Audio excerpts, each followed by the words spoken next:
এই বাসুদেব ঘোষ, মাধব ঘোষ আর গোবিন্দ ঘোষ তিন ভাই ছিলেন। আর এই তিন ভাই খুবই প্রসিদ্ধ ছিলেন ভজন কীর্তনের জন্য।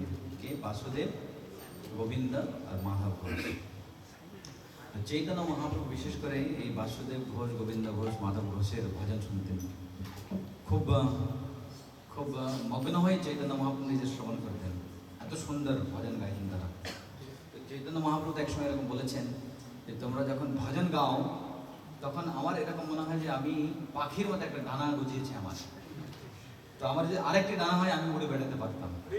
চৈতন্য মহাপ্রভু নিজে এরকম বলেছেন এই বিষয়ে, তিন ভাই সম্পর্কে।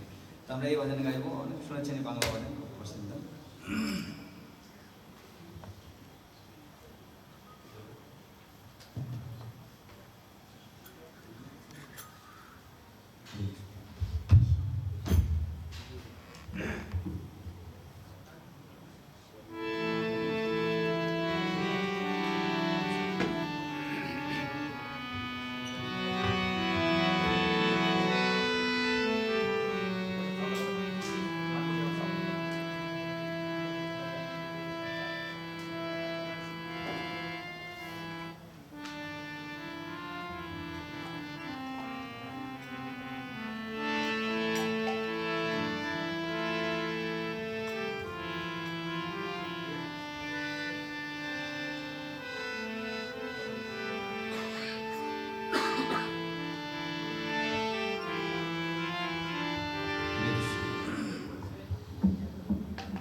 গৌরাঙ্গ তুমি মোর দয়া না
चैतन्य महाप्रभु की लीला चर्चा करब आज के जेहेतु आगामीकाल गौर पूर्णिमा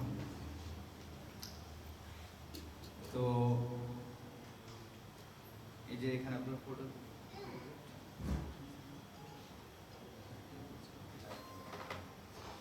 এটা হচ্ছে শিবজি শিব হাঁসের উপর বসে আসছেন তো এক সময় মায়াপুরে আমরা জানি যেরকম নমিশারণ্য আছে যেখানে সুত গোস্বামী শৌনকাদি ঋষিদেরকে ভাগবত কথা শুনিয়েছিলেন যেটা আমরা প্রতিদিন পড়ি ভাগবত তো সেই ভাগবতকে বলা হচ্ছে কৃষ্ণ ভাগবত এক সময় নমিশারণ্য আছে যেটা গঙ্গার তীরে সেটা হচ্ছে অ্যাকচুয়ালি উত্তরাখণ্ডে কিন্তু মায়াপুরেও অ্যাকচুয়ালি নমিশারণ্য আছে তো সেই নমিশারণ্যে এক সময় অনেক পূর্বে সুত গোস্বামী সুখদেব গোস্বামী আর বাকি ঋষিমুনিরা এরকম চৈতন্য ভাগবত কথার আয়োজন করেছে আর সেই ভাগবত সভাতে যত দেব দেবতা ছিল সবাইকে নিমন্ত্রণ দিয়েছিল সেই ভাগবত কথা শোনার জন্য কি চৈতন্য ভাগবত আর তখন শিবজি সব দেবতার মধ্যে শিবজিও প্রস্তুতি নিচ্ছিলেন সেই সভাতে চৈতন্য মহাপ্রভু বিষয়ে শুনবেন তো শিবজি একটু লেট হয়ে গেল তাই না আমাদের বাজার মাঝে মাঝে লেট স্নান টান করতে একটু শিবজি লেট হয়ে গেল এখন থেকে শিব লেট হয়ে কিন্তু শিব 1 মিনিটও লেটে যেতে চাচ্ছে না তো সেজন্য শিব কি করলে শিব ব্রহ্মার কাছে গিয়ে আপনার পেছনে শুনতে পাচ্ছেন সবাই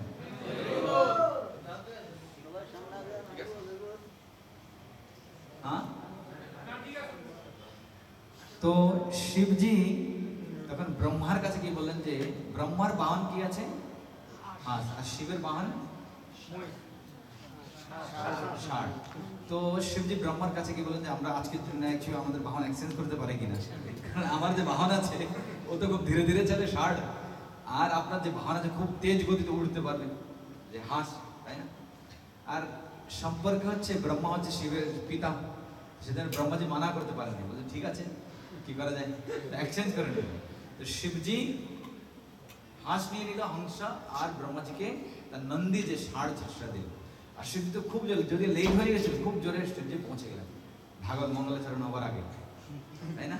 তো শিবজি আছেন বৈষ্ণব 12 মহাজনের মধ্যে একজন, শিবজি আমাদেরকে শিক্ষা দিচ্ছেন আগে পৌঁছতে হবে সময় মতো, তাই না? আর ব্রহ্মা ধীরে ধীরে ধীরে ধীরে সেই নন্দীর উপর বসে অনেক লেটে পৌঁছলেন। শিবজি যখন সেই সমাধে পৌঁছে গেলেন, সবাই অবাক, করে শিবজি আজকে বাহন বদলে গেল, কি ব্যাপার? আর সেই দিন থেকে শিবের নাম হয়ে গেল হংস বাহন মহাদেব। কি নাম? তো হংস বাহন মহাদেব শিবজি এরকম মন্দির আছে এরকম মায়াপুরে, হংস বাহন মহাদেব এরকম, এটা হচ্ছে হাঁস। আর এই হাঁসের উপর পেছনে এখানে দেখা যাবে না, যদি আপনারা কখনো যান, এটা হচ্ছে বদ্রুম দ্বীপের পাশে আছে, ওখানে ভক্তিবিনোদ ঠাকুরের বাড়ির পেছনে। তো ওখানে এরকম উপরে হাঁসের উপর এরকম শিবজি শুয়ে আছে, এই বিগ্রহ আছে। শিব চৈতন্য মহাপ্রভুর কথা শোনার জন্য জলদি সময় মতো যেন পৌঁছতে পারে, সেজন্য শিব বাহন বদলে ফেললেন। আর শেষে যখন কথা শেষ হয়ে গেল, শিবজি এত মগ্ন হয়ে গেলেন, শিবজি হা ওর বলে শুয়ে গেলেন হাঁসের উপর। তো সেই জন্য এই যে বিগ্রহ আছে, সেই বিগ্রহের কাছাকাছি গেলে বোঝা যাবে শিবজি শোয়া অবস্থায় আছে। শিব এত সন্তুষ্ট হয়ে গেল, তার মানে এরকম আমরা সন্তুষ্ট শুয়ে যাবো সবাই, জেগে থাকতে হবে, ভাগবত ধামে গিয়ে আমরা শুতে পারবো, কোনো সমস্যা নেই। তো শিবজি এত সন্তুষ্ট হয়ে গেলেন। তো তবে থেকে হংস বাহন মহাদেব হয়ে গেল। আর ওখানে একটা পুকুর ছিল, সেই পুকুরে এই বিগ্রহ কে বানিয়েছে কেউ জানো? অনেক চির আদিকাল থেকে এই বিগ্রহ আছে, কেউ বলছে বিশ্বকর্মা বানিয়েছে, কেউ।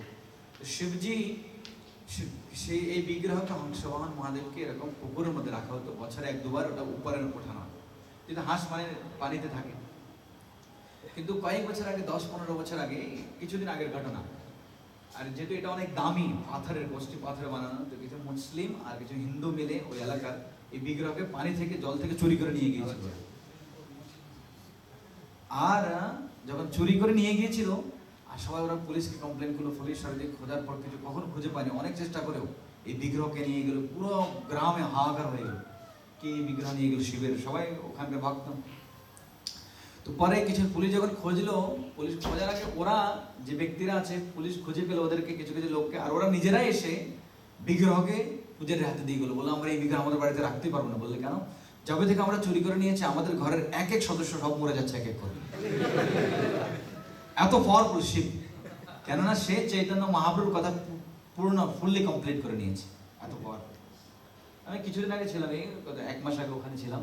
তো ওখানকার যে পূজারি আছে, ওই যার হাত দেখা যাচ্ছে, পূজারি বলছিলেন, আমি ওনার সাথে কথা বলছিলাম, ওখানে প্রতি বছর 2 বার মেলা হয়, সন্ন্যাসীদের গাজন মেলা।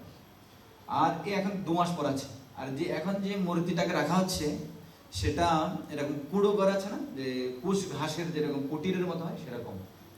আর ওখানে যে সন্ন্যাসীরা আছে, ওরা এরকম লাকড়িতে আগুন লাগায়, আর কমসে কম 50-60 জন, কয়েক টন এরকম আগুন লাগিয়ে তারা ঘরের উপর ফেলে, কিন্তু ঘরে একটু আগুন লাগে না, অথচ সেটা খড়ের ঘর।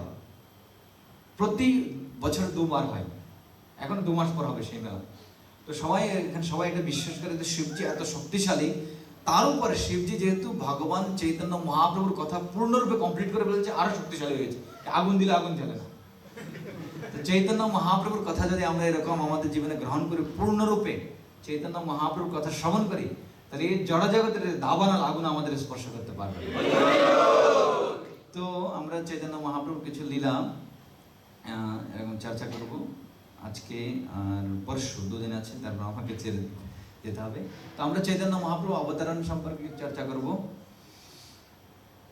চৈতন্য মহাপ্রভুর আবির্ভাব এবং চৈতন্য মহাপ্রভু ছোটবেলায় কিভাবে সবাইকে হরে কৃষ্ণ মহামন্ত্র কীর্তন করাতেন। তো চৈতন্য মহাপ্রভুর আবির্ভাব হয়েছিল চন্দ্রগ্রহণের সময়। কখন? জেনারেলি ভগবানের যে আবির্ভাব ভগবান শুভ তিথিতে হয়, যেরকম কৃষ্ণের জন্ম অষ্টমী, রামের জন্ম নবমী, নৃসিংহদেবের আবির্ভাব চতুর্দশী, তাই না? শুভ তিথিতে হয়। চন্দ্রগ্রহণ বা সূর্যগ্রহণকে কখনো শুভ তিথি মানা হয় না। তার সত্য চৈতন্য মহাপ্রভু অশুভ তিথিতে চৈতন্য মহাপ্রভু আবির্ভূত হয়েছিল।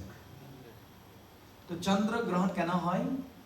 এবং ভাগবতমে সমুদ্র মন্থন লীলা থেকে আমরা দেখতে পাই যে যখন সমুদ্র মন্থন শেষে দেবতা অসুররা যখন অমৃত পেয়েছিল, সেই সময় দেবতা অসুরদেরকে মোহিনী দেবী এরকম অমৃত বিতরণ করছিলেন দেবতাদেরকে, অসুরদেরকে বিতাড়িত করে। কিন্তু দুই অসুর ছিল, তারা নিজেদের বেশ বদলাতে পারত, রাহু আর কেতু। তো ওরাও দুজন দেবতাদের বেশ ধারণ করে দেবতাদের লাইনে গিয়ে দাঁড়িয়েছিল। আর কিন্তু ভুল একটা করে ফেলেছিল, কি সূর্যের চন্দ্রের মাঝখানে দাঁড়িয়েছিল। আর যখনই তাদের অমৃত হাতে নিয়ে একটু পান করলো, তখন সূর্যের চন্দ্র বললো, মোহিনী দেব ভগবান, এ তো দেবতা না, এরা দুজন আসলে অসুর। তখনই ভগবান মোহিনী মূর্তি এরকম সুদর্শন চক্র দিয়ে তাদের গলা কেটে দিয়েছিল। কিন্তু যেহেতু অমৃত পান করেছিল, তাদের মুখ নেই, শির নেই, তারপরে তারা জীবিত আছে। যেহেতু সূর্য আর চন্দ্র তাদেরকে ধরিয়ে দিয়েছিল, তো কিছুদিন পর পর সূর্য আর চন্দ্রকে আক্রমণ করে তারা, বলে তোদের জন্য আমরা অমৃত অমর হতে পারি। তো সেজন্য সেটাকে সূর্যগ্রহণ আর চন্দ্রগ্রহণ করা হয়। যখন রাহু কেতু আক্রমণ করে, সেটা হচ্ছে সূর্যগ্রহণ চন্দ্রগ্রহণ। এখানে ভাগবতে বলা হচ্ছে অনেক দেবদেবতারা ছিল, কিন্তু তারা বুঝতে পারেনি, শুধুমাত্র কে বুঝতে পেরেছিল? সূর্য আর চন্দ্র। তো সেজন্য ভগবান ব্রহ্ম সংহিতাতে বলেছেন, ইয়ৎ চক্ষুর এসে সবিতা সকল গ্রহাণাম, কি সূর্য হচ্ছে আমার এক চক্ষু। তো সেজন্য আমরা ভগবানকে কেউ ফাঁকি দিতে পারবো না। কেবল আমি কোনো খারাপ কাজ করবো, কেউ দেখছে না, কিন্তু সূর্যের আলোকে আমরা ফাঁকি দিতে পারবো? ভগবান দিচ্ছেন। কেবল আমি দিনের বেলা খারাপ কাজ করবো, রাত্রিরে করবো, তখন ভগবান চন্দ্র হচ্ছে আমার আরেকটি চক্ষু। তো ভগবান সবসময় আমাদের দেখছেন, তাই না? সিসিটিভি ক্যামেরা থেকে পাওয়ারফুল, 24 ঘন্টা ভগবান দেখছেন। তো যা হোক, এটা হচ্ছে চন্দ্রগ্রহণ আর সূর্যগ্রহণের যে কাহিনী। কিন্তু চৈতন্য মহাপ্রভুর আবির্ভাবের সময় যে চন্দ্রগ্রহণ হলো, ওখানে আমরা দেখতাম অন্য কারণ আছে। এখানে বলা হচ্ছে যে চন্দ্রমা যদিও খুব সুন্দর, এই জগতে আমরা সবকিছু চন্দ্রমার সাথে তুলনা করি, তাই না? কেউ যদি খুব সুন্দর, আমরা চন্দ্রের সাথে তুলনা করি, কাউকে ভালো লাগলে আমরা চন্দ্রের সাথে তুলনা করি, তাই না? কিন্তু তারপরেও চন্দ্রমাতে কিন্তু কলঙ্ক আছে। আমরা শুনেছেন চন্দ্রমাতে কালো দাগ আছে, দেখবেন রাত্রিবেলা দেখা যায়। তো প্রভুপাদ এরকম বলতেন যে এই জগতে কেউ পারফেক্ট না, ভগবান ছাড়া, এমনকি চন্দ্রতেও কলঙ্ক আছে, দাগ আছে চন্দ্রে। তো যেদিন চৈতন্য মহাপ্রভুর আবির্ভাব হবে, তখন চন্দ্রমা এরকম বিচার করলেন যে আমার মধ্যে তো কলঙ্ক আছে, কিন্তু চৈতন্য মহাপ্রভু তো আরো সুন্দর। এক চন্দ্রমা থেকে আমরা প্রতিদিন সন্ধ্যাবেলা গিয়ে থাকি, বহু কোটি চন্দ্র যিনি বদনম। এই এক চন্দ্র না, বহু কোটি কোটি চন্দ্রের যে শোভা, চৈতন্য মহাপ্রভু সবার কাছে তুচ্ছ। তো যেদিন চৈতন্য মহাপ্রভু আবির্ভাব হবে, চন্দ্রমার লজ্জা লাগছিল, বুঝলে? আমি চন্দ্রমার দিকে সবাই তাকে খুশি হয়, কিন্তু চন্দ্রমা এরকম লজ্জা পাচ্ছিল যে চৈতন্য মহাপ্রভু যে বহু কোটির মতো উজ্জ্বল, তার সঙ্গে আমাকে সরম লাগছে, আমার লজ্জা পাচ্ছে, বলে আমি লুকিয়ে যাই। তো চন্দ্রগ্রহণ হয়ে গেছে। তো বলা হচ্ছে এরকম যে চৈতন্য মহাপ্রভু চন্দ্র, কিন্তু চৈতন্য মহাপ্রভু হচ্ছে অকলঙ্ক, যার মধ্যে বিলকুল কোনো দাগ নেই। কিন্তু চন্দ্রমাও চন্দ্র, কিন্তু যার মধ্যে দাগ আছে, সকলঙ্ক। তো চন্দ্রমা যখন চৈতন্য মহাপ্রভু আবির্ভাব হবে, তখন চন্দ্রমা এরকম বিচার করেছিল কি কি বলেছে যে অকলঙ্ক গোরাছাদ, চৈতন্য মহাপ্রভু অকলঙ্ক যে গোরাছাদ আবির্ভাব হবে, তাহলে সকলঙ্ক চন্দ্রমার কিবা প্রয়োজন? যে অকলঙ্ক গোরাছাদ আবির্ভূত হতে যাচ্ছেন, তো আমি সকলঙ্ক গোরাছাদের নামে গ্রহণ লেগে যায়, আমার লজ্জা লাগছে চৈতন্য মহাপ্রভুর সামনে যেতে। তো সেজন্য এরকম চন্দ্রগ্রহণ হয়েছিল। কিন্তু আসলে সেটা কারণ না, আরেকটি কারণ আছে। যখন গ্রহণ হয়, ভারতবর্ষে এখনো চন্দ্রগ্রহণ সূর্যগ্রহণের সময় মানুষ বাইরে বের হয় না, রান্না বান্না করে না, বা তারা বিশেষ করে সে সময় ভগবানের নাম উচ্চারণ করে, হরি কৃষ্ণ রাম, তাই কিনা করে কিনা? আপনি দেখেছেন গ্রামে। তো চন্দ্রগ্রহণের সময় সবাই যখন এরকম হরি কৃষ্ণ রাম রাম ভগবান নাম জপ করছিল, সেই সময় চৈতন্য মহাপ্রভুর আবির্ভূত হয়েছে। তো চৈতন্য মহাপ্রভু ইনডাইরেক্টলি সবাইকে বলছেন যে আমার আবির্ভাব হয়েছে সবাইকে হরে কৃষ্ণ মহামন্ত্র জপ করানোর জন্য। যেহেতু সবাই হরে কৃষ্ণ মহামন্ত্রের মাধ্যমে চৈতন্য মহাপ্রভুকে স্বাগত করেছিল, তো সেজন্য বলা হচ্ছে যে আসলে চন্দ্রগ্রহণ একটা অজুহাত ছিল, এরকম বলা হচ্ছে মহাজন বলে গ্রহণের ছলে হরিনাম। চৈতন্য মহাপ্রভু মহাজন যারা তারা বলছেন গ্রহণের ছল করে চৈতন্য মহাপ্রভু আসলে সবাইকে হরিনাম করাচ্ছিলেন। তো তারপর থেকে চৈতন্য মহাপ্রভু হরিনাম করাতে থাকলেন। আর সেই সময় চৈতন্য মহাপ্রভুর আবির্ভাব হলো এক্স্যাক্টলি যখন সবাই হরিনাম করতে থাকলো, হরে কৃষ্ণ কৃষ্ণ কৃষ্ণ হরে হরে, হরে রাম রাম রাম। চৈতন্য মহাপ্রভু অত্যন্ত খুশি সেই সময়, সবাই হরিনাম করছে, এই সময় আমি সঠিক সময় আবির্ভাব হওয়ার জন্য চৈতন্য মহাপ্রভু সেই সময় আবির্ভাব হলো। আর ছোটবেলা থেকে চৈতন্য মহাপ্রভু কি করতেন, চৈতন্য মহাপ্রভু একদিন খুব জোরে কান্না করছিলেন। আচ্ছা, কান্না করছিলেন, কেউ থামাতে পারছিল না। জগন্নাথ বিশ্ব সচিমাতা সবাই অনেক চেষ্টা করে চৈতন্য মহাপ্রভুকে থামাতে পারছিল না কান্না। তারপর অদ্বৈত আচার্য, তার পত্নী সীতা দেবী, শ্রীবাস ঠাকুর, মালিনী সবাই এসেও চৈতন্য মহাপ্রভু কান্না থামাতে পারছিল না। আর সেই সময় এক সাধু মহাত্মা সেই পথ চৈতন্য মহাপ্রভুর বাড়ির সামনে দিয়ে যাচ্ছিলেন, আর সেই রকম ভগবান কৃষ্ণের ভজন কীর্তন করছিলেন। আর যেই সে কাছে এসে নিমাই, ছোটবেলায় নিমাই ছিল, নিমাইয়ের সামনে এসে সে এরকম ভজন কীর্তন করতে থাকলো, সঙ্গে সঙ্গে নিমাই কান্না বন্ধ করে দিল। তখন সবাই বুঝতে পারলো যে নিমাই কান্না করলে কি করতে হবে, সবাই এরকম নিমাই যখনই কান্না করতে সবাই হরে কৃষ্ণ কৃষ্ণ কৃষ্ণ হরে হরে, হরে রাম রাম রাম। আর নিমাই খুব খুশি থাকতো, সবাই কান্না করছে কিন্তু নিমাইকে যখন সবাই বলতো হরিনাম, তখন নিমাই খুশি হয়ে যেত। এখন যে আসে প্রতিবেশী যে মহিলারা ছিল, স্ত্রীরা বা বালকেরা, তারা হলো খুব, ওদের মজা লেগে গেছে। ওরা কি করলো, শুরু করলো, ওরা নিমাইকে এরকম চিমটি কেটে দিল, পিঞ্চ করে দিল, আর নিমাই কান্না শুরু করে দিল। আর সবাই হরে কৃষ্ণ কৃষ্ণ হরে হরে, তো সবাই ভাবছে আমরা নিমাইয়ের সাথে মজা করছি, কিন্তু নিমাই তো খুব খুশি, অ্যাটলিস্ট আমাকে মজা করার জন্য তো হরে কৃষ্ণ মহামন্ত্র কীর্তন করছে। তো সবাই চিমটি কেটে আবার হরে কৃষ্ণ করে দিল। তো চৈতন্য মহাপ্রভু এরকম ছোটবেলায় কান্না করেছিলেন কেন, সবাই যেন কৃষ্ণ নাম জপ করে, তাই না? আমরাও কান্না করি, আমরা কান্না করি কখন ষোলমালা শেষ হবে, কান্না এসেছে চোখে, কেন শেষ হচ্ছে না এখন? টানতে টানতে শেষ হয়ে গেলে এখনো শেষ হচ্ছে না। তো কিন্তু চৈতন্য মহাপ্রভু কান্না করতেন সবাই জপ কেন করছে না, আর আমরা কান্না করি কবে শেষ হবে। একবার যদি শেষ হয়ে যায়, মালা একবার প্যাক করে পার্কিংয়ে রেখে দেবো, আগামীকাল সকালবেলা আগে আর ধরবো না, তাই না? কিন্তু চৈতন্য মহাপ্রভু কান্না করছিলেন সবাই যেন হরিনাম করে, এই জগতে সবাই কেন কৃষ্ণ ভক্তি করে যেন সেই জন্য কান্না করছেন। দেখেন একটা সুন্দর ভিডিও আছে, দেখুন এই বাচ্চা হরে কৃষ্ণ মহামন্ত্রে কান্না করে।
হরে কৃষ্ণ।